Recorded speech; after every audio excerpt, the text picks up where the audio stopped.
I'm Brittany Lewis with Forbes Breaking News. Moments ago, Senate Democratic leaders held their weekly press briefing. Led by Senate Majority Leader Chuck Schumer, they argue for bipartisan support and additional funding for both Ukraine and COVID relief. This comes 1 month after President Biden signed a $1.5 trillion spending bill, which included funding for Ukraine. Here's more from the Senate Democrats. Hey, I'm pleased to be joined by Senator Cantwell. We expect Senator Stabenow to be here any minute. We had a very good discussion at our lunch today, and we're at the starting line of a 5-week work period. Democrats are focused on making it as productive as the last work period, which was extremely productive. We'll continue working on legislation to lower costs and improve Americans' daily lives. That's one of our primary focuses. We're pushing legislation to lower the cost of putting food on the table, fight price gouging at the pump, keep the cost of insulin affordable, relieve supply chain crisis, and increase competition through antitrust enforcement. In all those ways, just take the Just take the example of the oil companies. They made record profits this year, more than they ever have. I think it's over $200 billion for the top companies. And yet they did record stock buybacks. Here, price of oil is going way up. And what are they doing? Even from their own point of view, they're not improving their own production, let alone help their employees or reduce prices. Instead, it's to feather the nests of CEOs and rich shareholders. It's outrageous. And one of the reasons we want to get Bedoya on the FTC is to look into it, but as you'll hear from Senator Cantwell, we're exploring legislative approaches as well. These are all areas where Congress can now take action to help American families. But to move quickly, of course, the way the Senate works, we need cooperation from our Republican colleagues. Pointing fingers isn't going to help fight inflation. It isn't going to lower the costs for American families. They need to get on board and not let extraneous political issues get in the way of the Senate delivering help for families. We're also going to continue to confirm President Biden's administrative... Hey, folks, can't hear. Thank you. We're going to continue confirming President Biden's administrative and judicial nominees. This week, we're teed up to confirm President Biden's nominees to the FTC, the Federal Reserve, Department of Labor, Department of Housing and Urban Development, and District Court. Now, we've had some issues with attendance that just arose in the last few hours, but we're going to continue pushing to get the President's nominees confirmed. These health issues will not deter us from getting these done. Also, during this work period, the Senate's ready to work quickly to approve the President's expected emergency funding request to support the people of Ukraine in their fight against Russian aggression. Once the President makes his request to Congress, approving additional aid for Ukraine will be a priority. I expect both sides to work in the same bipartisan way we did the first time to get a Ukraine supplemental done. So we got a lot to do. Let me call on, who's more senior? You came the same year. We'll do it by alphabetical. Cantwell. Cantwell. Thank you, Leader Schumer. Thank you. It's great to be here with my colleague, Senator Stabenow. As the leader said, we're working on issues that affect everyday consumers on price. As you know, we passed out of the Senate a shipping bill that we're working with the House to resolve the differences on. This is very important because shipping costs have accelerated greatly and have raised costs on average Americans. We also are working on trying to get the chip and the competitive bill to conference because that particular issue is also causing everything from used cars to appliances to everyday products that consumers need to be more expensive. But we're also working hard on other issues, as the leader said, confirming Bedoya to the FTC. The Federal Trade Commission's job is to be the policeman and make sure that there are not unfair or artificially inflated prices. We know that when it comes to the issues of drug pricing, something that we've talked a lot about and are going to continue to talk about, the price of insulin has tripled over the last 10 years from $230 to $735 per patient per month. And so that is why the Federal Trade Commission has tried to open an investigation, but has had a tie 2-2 vote on the FTC.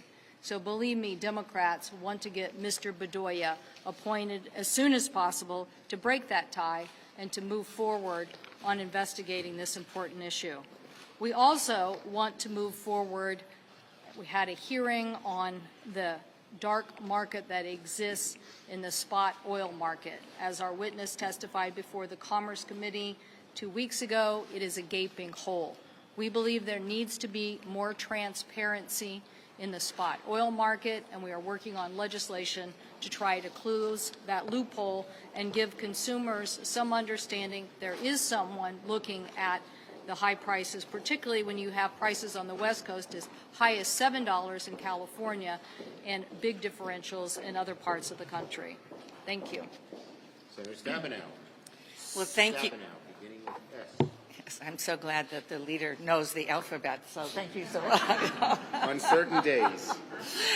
Well, good afternoon. I just want to step back for a moment. I think it's so important as we talk about the things that we're doing this work period, the things that we've gotten done in the last year, to recognize again that President Biden, the new Democratic majorities, were left a big mess in terms of what's happening on COVID, loss of life, children not being in school, all of our small businesses, restaurants, others being threatened, and so on. Step by step, we are moving forward to address that. And I also want to note that when our Republican colleagues talk about the national debt, 30% of the entire national debt was created in 4 years by Trump.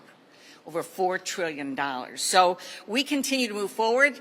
When I hear them, all I hear is they're complaining we're not cleaning up their mess fast enough. So now the next step is really fixing supply chains and bringing down costs and attacking price gouging. And once again, Republican colleagues talk about inflation, but where are they in working with us to be able to lower costs for Americans, including at the grocery store? And that leads me to what we did in the Agriculture Committee today. First of all, there are just 4 large multinational meat processing businesses that control 85% of the supply. 3 of the 4 are foreign companies. So when we look at this right now, the big guys are muscling out the newer, smaller meat processors who simply can't compete, which leaves both farmers and families in a very difficult situation. Lack of competition threatens our food security. We witnessed that during the pandemic. We saw empty shelves. At the same time, major meat companies saw record profits. And we know that price gouging does exist. So that's why the President, Senate Democrats are doing things to focus on this. The President has a plan he's moved forward. We have the American Rescue Plan, investments to create more competition with small and regional processors, which, by the way, every Republican voted no on the American Rescue Plan. And in the committee today, we took up a hearing on 2 bills to lower costs, Senator Tuster's bill to create Meat and Poultry Special Investigator Act and a bipartisan Cattle Price Discovery and Transparency Act to help our ranchers get a fair price while consumers are not gouged at the supermarket. I would just say that Republicans talk and talk and talk, and we act and act and act. That's what we do, and we're going to continue to lead these efforts that are related to price gouging that is causing the incredible prices that people are having to pay. Okay, Senator S. I'm ready for Q's. Go ahead. There's been a lot of concern from some of your moderate members and those up for re-election about Title 42 and the administration's decision to overturn that at the end of May. Do you think that decision should be delayed? Look, the bottom line is, let me say this about Title 42. Number one, no, it shouldn't be used to hold up important things like COVID aid, number one. And number two, we're going to be working through this to see if we can come to a position that our caucus can agree on. There's divisions there now.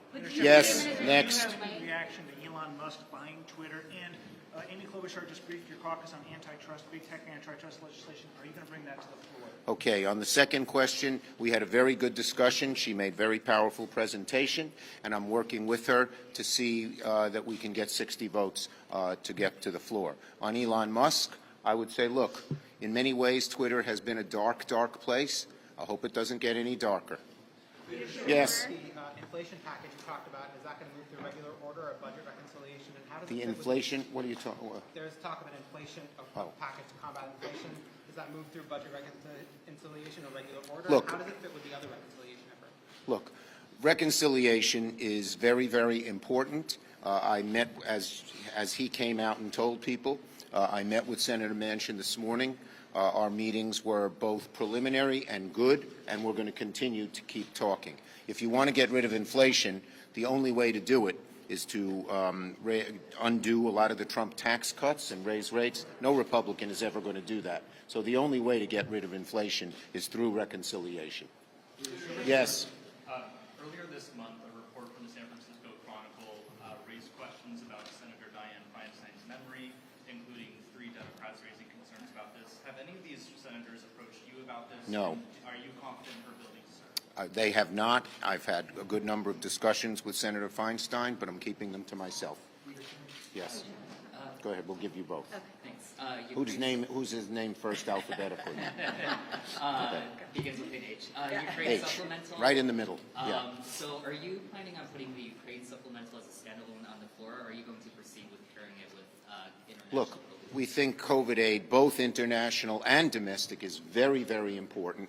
Let me say this. There's been reports, accurate as best I can tell, that a lot of some of the therapeutics, which are such an important part of the COVID relief, were developed, most of them were developed in America by American companies.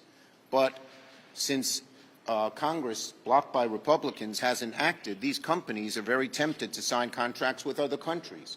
God forbid we have another variant that's fairly virulent. We need these therapeutics, but they're all going to other countries, even though they were made here, created here, and manufactured.